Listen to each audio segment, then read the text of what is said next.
Today we're talking about social media and our authentic representation of self and the messy blur of what happens somewhere in between. Welcome to Music, Spirit and Accountability with Jay Hode and Michael Cooper. Welcome to episode number 3 with Jay Hode and Michael Cooper. This is Music, Spirit and Accountability. Our mission is to inspire, to create and to thrive. Michael Cooper, how are you today, brother? I'm good, brother. Thank you, mate. That's good. How you do an intro. I'm getting better every week, brother. Getting sharp. It's getting Getting punchy. sharp. Mate, Potent. today... It's getting potent. Getting potent. Every word counts. Today we are speaking about being seen on social media and in life and being in your authentic truth. Now, I just had a message from one of my dear sisters. We've been working together a bit this morning, and she mentioned that she did a thing for her social media, a video for her social media platforms and website this morning, where she was being interviewed, and the lady was saying, who was interviewing her, how much she was shining and how beautiful and how potent her words were. And she didn't realize the camera was on, and she started doing this little dance after the interview, and she was so happy and dancing. And then after that, the lady who was videoing said, "I just caught all that on camera." And she said that was amazing. And my friend was so shy about it and had a lot of shame come up. So that's our topic for today. And isn't that interesting how once the camera is on, or we're being seen, how often our ego can come into play and all those elements. How does that land for you, brother? Yeah, massively. I had a similar experience Friday last week. And, you know, as you said, the ego comes up to protect us of what we think we need protection from. But that's, you know, our 3-year-old self who is fearful and frightened and all of the thing. I love that, just to get straight into it. That's your 3-year-old self. How does that land for everyone listening right now? Oh, yeah. Sorry, brother, as you were. Yo, all good, brother. Yeah, it's not your big adult self with all of the strength and intelligence and intellect. You know, this is the 3-year-old self that was wounded, and it's still running that strategy. And so last week, I was invited to do a post, and they just said, "Look, tell your story in 2 minutes. Tell your story, why you do what you do." And so I authentically got on there and said, "I went through this. I navigated this really high level, couple of dot points." And it wasn't until I worked with a men's coach that I started to really integrate and heal. And that's why I do what I do. And from that post, I got text messages and replies and comments that I would never get. Yeah. Because I was authentic. I shared my vulnerability and myself. And yeah, it's crazy. The people that we know that do really well on social media, they just film their life. Yeah. And there's no real message to it, like they're cooking spaghetti and they go, "I'm cooking spaghetti." It's crazy. It's crazy. It My took me a long time to judgmental learn self- that. Yeah. Yeah. Well, I used to judge it. I'm like, who wants to watch me cook spaghetti? Yeah. Yet I would watch everyone else cook spaghetti. Yeah. It's crazy, but I just didn't think they'd watch me do it. So my message back to the sister was, hey, I feel you, I feel you, and how much of an edge that must have been to knowing that you'd just been seen dancing, or you're going to be seen dancing when you put that up on social media. And my message was, just remember, it's actually not about you at all, okay? Because what's going to happen is when someone sees you dancing, they're probably going to be inspired by that, and it's probably going to lead them to lean out of their comfort zone and lead them to create something incredible. And in turn, they'll probably let you know about that, and then that will inspire you to create something even more incredible and lean more into whatever that is. So it's just incredible how that works, and you never know what it's going to be. It could be cooking spaghetti. Yes. Truly, it is. And I love that you say that, because it's the inspiration or the permission. It's the permission slip that she gave other people this morning to be a little bit more free. Yeah. Yeah. And it's so beautiful when I love how it was caught inadvertently, because there's that old saying of dance like nobody's watching. Yeah. And she did. And she did. But someone was watching. And with that, mate, so stepping into your authentic truth and what you said about the 3-year-old being seen. So, the initial story of what my friends shared today about this thing about being seen, dancing, like, that thing of going back to her childhood, to that first time when she possibly associated the experience and had enough of a, enough words in her vocabulary to then create a story that, hey, I'm actually feeling, maybe it was even before that, maybe it was before she had the capacity to even put the words together, maybe it was just a feeling. But going back to that moment, that's so much of the work that we do with these incredible souls that we're so blessed to work with, is going back to that inner child, that is that young 3, 4, 5, 6, 7, 8-year-old child, now in a fully grown 30 or 40-year-old's body, or 20, or whatever it might be, still creating and going back on some of those stories that they experienced back then. Yeah, 100%. And the adult is the one talking, but using, like, the mouth is moving of the adult, but it's the 3-year-old sending the words out. And it's really interesting when you get into relationships and your shadows come out and play.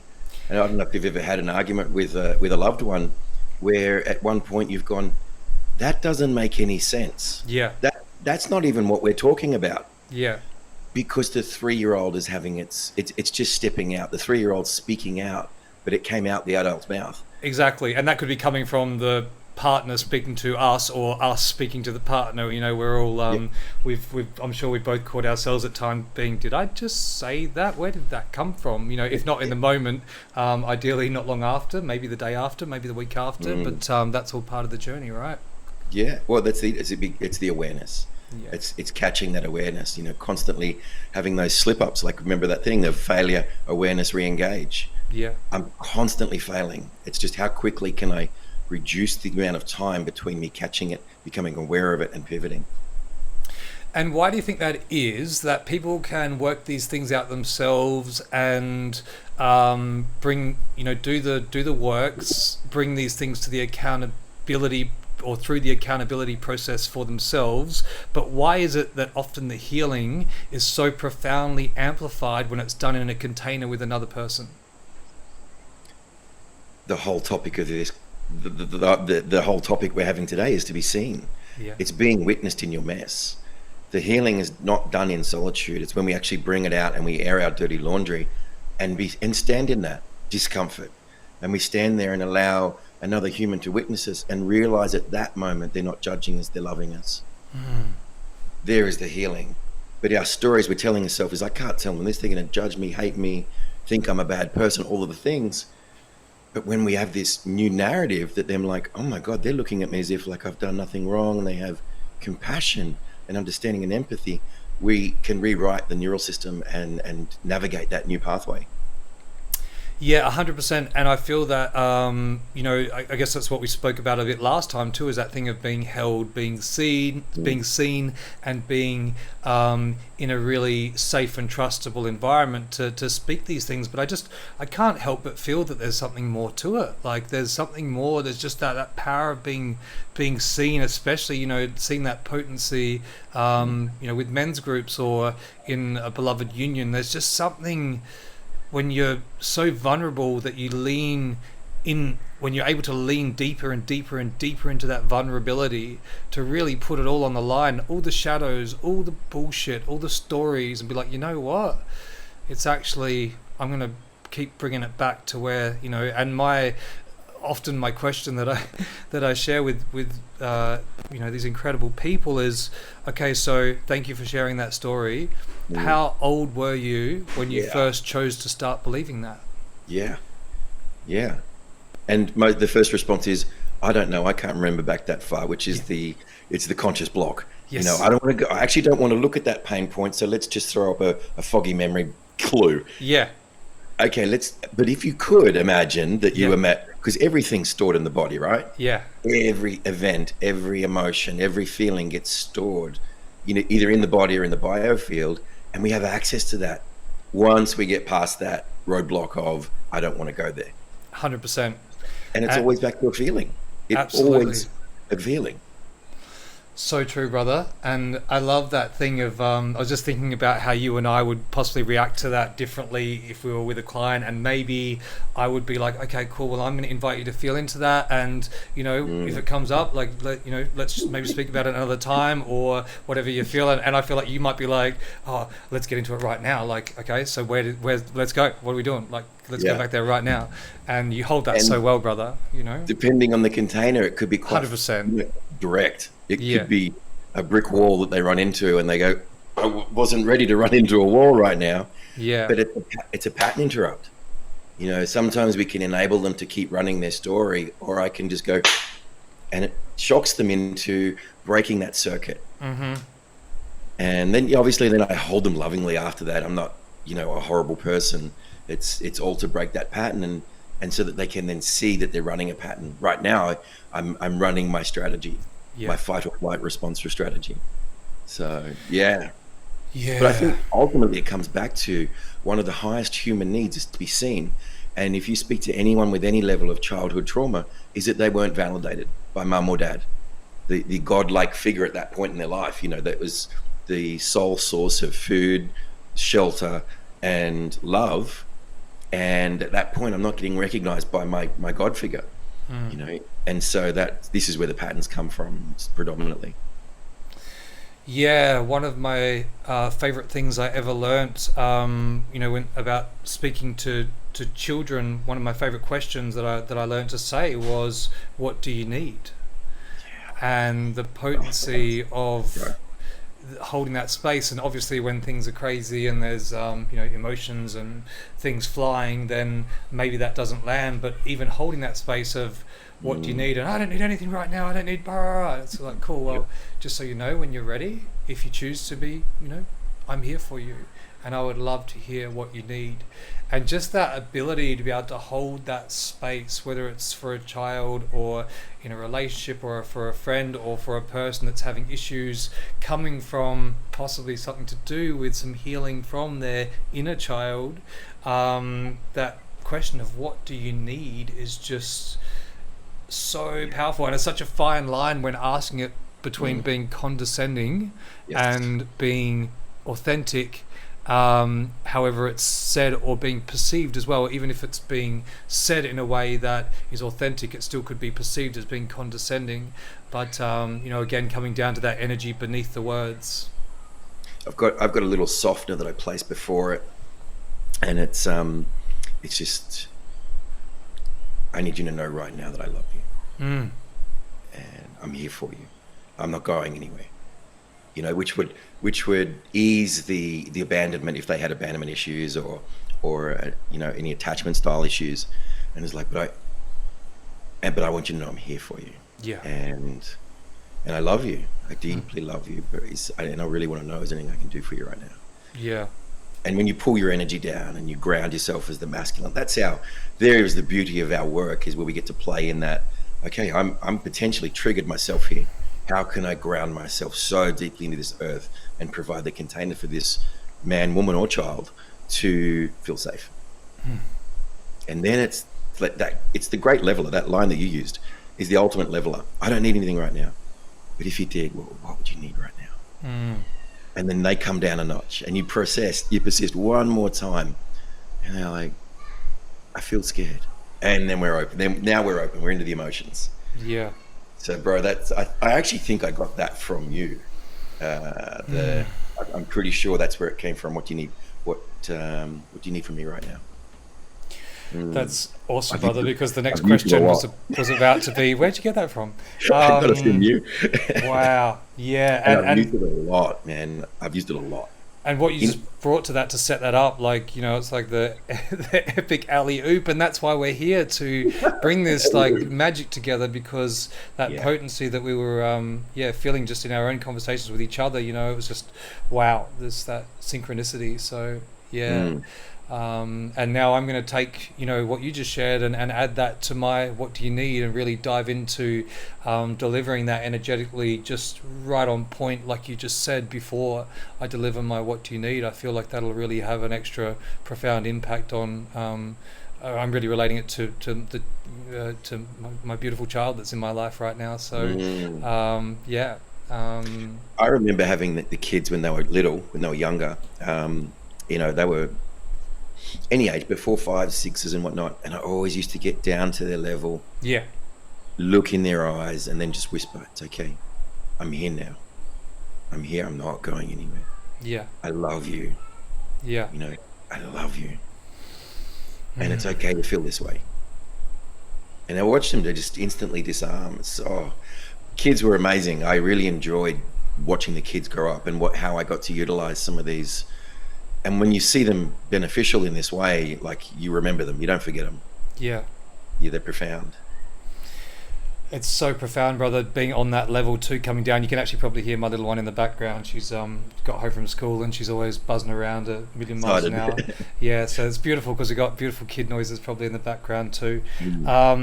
But yes, that thing that you just said, man, of coming down to the level, for any parents out there that don't do that as part of this practice, and it is a practice, and it takes practice. And through Michael and I have been so blessed to learn this from some of our most potent teachers of these little things, like coming down, like bringing our actual body, bringing our eyesight and our heads down to that same level, so they're not looking up at this big figure. You guys remember when you were kids and you look up at the parents, and that they're giants, everything's so big, but when you come down to that level, there's just an extra softness and comfortability, again, safety and trust, and even playing field that's felt.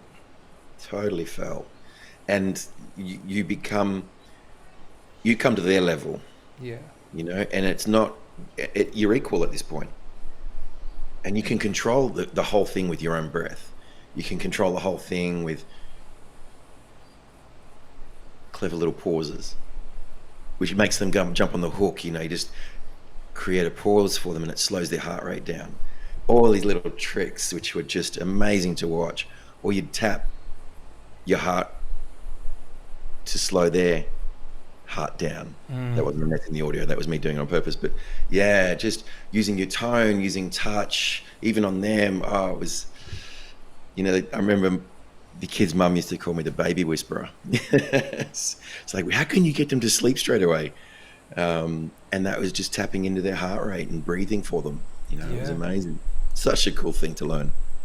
Such a cool thing to learn. And it is interesting, that energy shift. I know with my partner and I, like that, I think I've got that same kind of definition now, the kid whisperer, it's like this gift that's like, all right, well, you can just handle this, and it's like, I love that. I love taking the reins in that, going to bedtime, and just that that presence, but the it's that solid energy that those kids feel. It's like they kind of pull the strings with mum, or at least in my situation, she has that ability to pull the strings on mum, whereas with me, that just kind of, it's not there. It's not, she doesn't step into that arena. I've seen that. I'm glad you went there, because I was going to drop it in and say, this is energetics. It's not a good parent, bad parent scenario. It's absolutely energetics. And the young child is looking for that safety, certainty, and security into the masculine, and sometimes it's just the deep voice. I see this with pets and dogs. My kids have got a high-pitched voice and the dog gets excited. I come in, the dog goes, and just falls and crumbles into my arm, which is beautiful.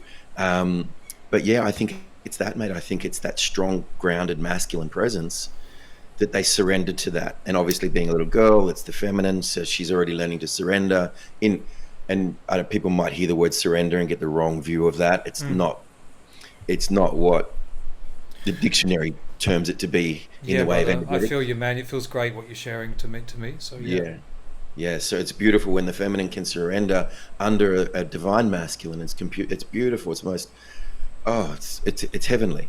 It is. And I would just love to add to that, like, you can feel like such an asshole sometimes when you, let's say bedtime with the little one, and they don't want to go to bed, they don't want to do anything, they're getting super tired. So there's been times when I always give the choices. So I always put the choices out there. It's like, okay, you can either stay here with us and go straight to sleep, or you can go to bed and read a book for 10 minutes and be in your own space. Which would you like to choose?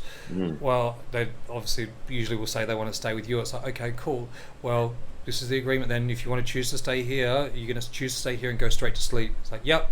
And then like 10 seconds later, it's like, I don't want to go to sleep now. It's like, okay, cool. So I'll just grab her and take her to bed. And then, of course, kicking and screaming. And I'm just like, yep, just hold her through it. All the things, get her into her bed. By that stage, she might be still kicking and screaming. It's like, she knows I'm here for her. I'm holding that space. And then when I get her down there, I just kind of gently hold her.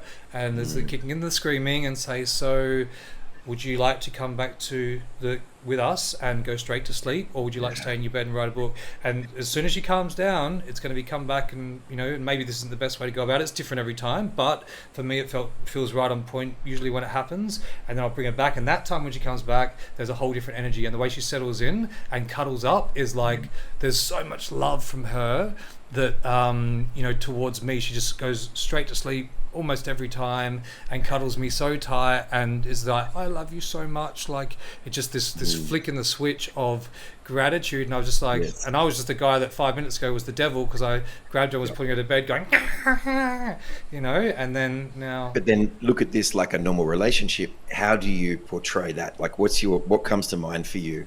What's she doing? Testing your boundaries. Like every feminine will do in your relationships. You'll create a boundary like you did with, here's the two options. Okay, you're going to choose this option. No, there's consequences. And she's testing it. Yeah. And this is how they find their feet. Yeah. But if you yield on that boundary setting, she'll have no respect for you and run over it every time. 100%. However, when you enforce the consequence and then say, cool, here's the option again, this is where they go, okay, I've tested the limits, realized it doesn't work. I'm going to fall into where the boundary sits now. Yeah. But this plays out in our adult life now as well. It's no different. Yeah. It's beautiful, and I love that you hold the line on that. Yeah, it's difficult. Yeah. Never want to enforce that boundary on any relationship. Yeah. But if you don't, you've got no value. You can't be trusted. That means that when you have to fight for her, she can't trust you because you fall over at the boundary. Exactly. So that's what creates safety in all of our relationships. And it starts from, as you can see, at the age of 3, 4, 5. Yeah. She's learning to trust the masculine right now because you're doing that for her. It's beautiful, brother. So beautiful. Difficult for us because we don't want to be pushing that. We don't want to do. We just wish we could form. But that's also our role, is to hold that steady line as the masculine when the storm's blowing. 100%, brother. I would love to hear more about your parenting journey and invite that. But I'm feeling like now we wrap this up and we've got plenty more to do. And thank you so much, everyone, for listening today. We will be coming back for definitely a part 2 on this one and diving into, I would love to hear about Michael's incredible parenting journey as the baby whisperer and learn how you coined that term. And just love and appreciate you so much, brother. Big love, brother. Thank you so much for today. And as always, love you heaps. Thank you, guys. If you have any questions out there, please reach out. We'll be definitely diving into some Q&As through the social media and stuff as we go on what you'd like to hear us speak about. But for now, we're signing off. Until next time.